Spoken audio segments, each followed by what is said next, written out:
So now that you've chosen a topic, we want to make sure that you can find research about your topic. Because in order to write this speech, you will need to find research and you will need to find information, of course, to make an informative speech. So there are lots of different sources of supporting material.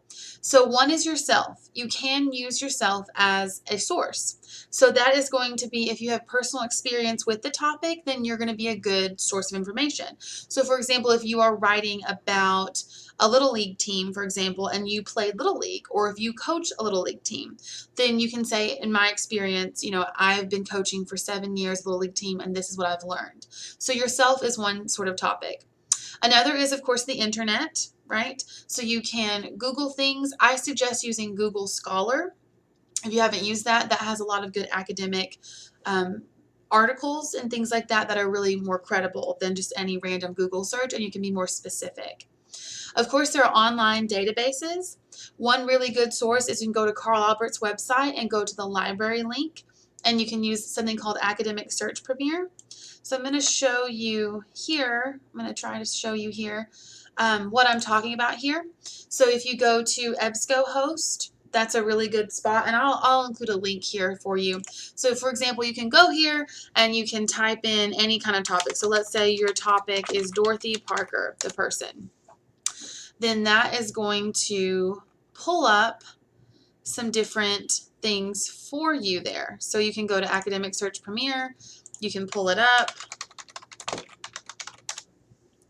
and it will give you all of these different sources, right? So you can go to reviews, magazines, academic journals, newspapers, trade publications. And for those of you who don't know, academic journals are really good sources. They are like every discipline will have its own sort of journal. So you will have, the medical journals or communication journals or English journals, and they have specific experts in the field, people who have doctorates, people who have worked in the field for a very long time, and they can give you really credible information that's been sourced by people within that field to make sure that it's accurate. So those are very good to use as far as being a credible source. Okay, so those are really good to use for being credible. So when I talk about credible, you want to make sure that your sources are credible, applicable, and recent. Okay, the CAR method, if you will. So credible means that you've investigated, you've known who's written this article, who's behind it, what website, is it a credible website, is it a .edu, is it a .gov? Those are more credible than .coms. And also you want to make sure that the person who's writing the article isn't biased, right? If it's on an advertisement or a public relations statement, it's something that's not biased and somebody who's just writing real information and not fake news, okay? So you want to do that. You also want to make sure it's applicable. So this research that is applicable to your topic, right? You don't want to come out here and talk about Little League and then give us a source about frogs in Zimbabwe, right? Because those two things don't go together. And so just because it's a source doesn't mean it's an applicable source to your topic. And finally, you want it to be recent. Okay, you want it to be recent.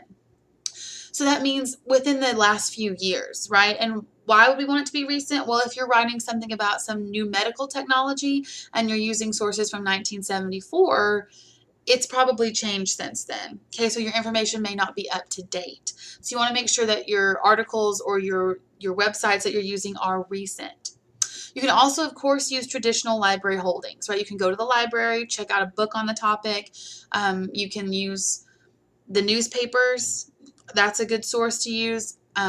So you will need, for this speech, you will need a minimum of 3 sources besides yourself. So you can definitely use yourself as a source, but you'll still need 3 sources outside of that. Okay, so you want to make sure that you have access to research information.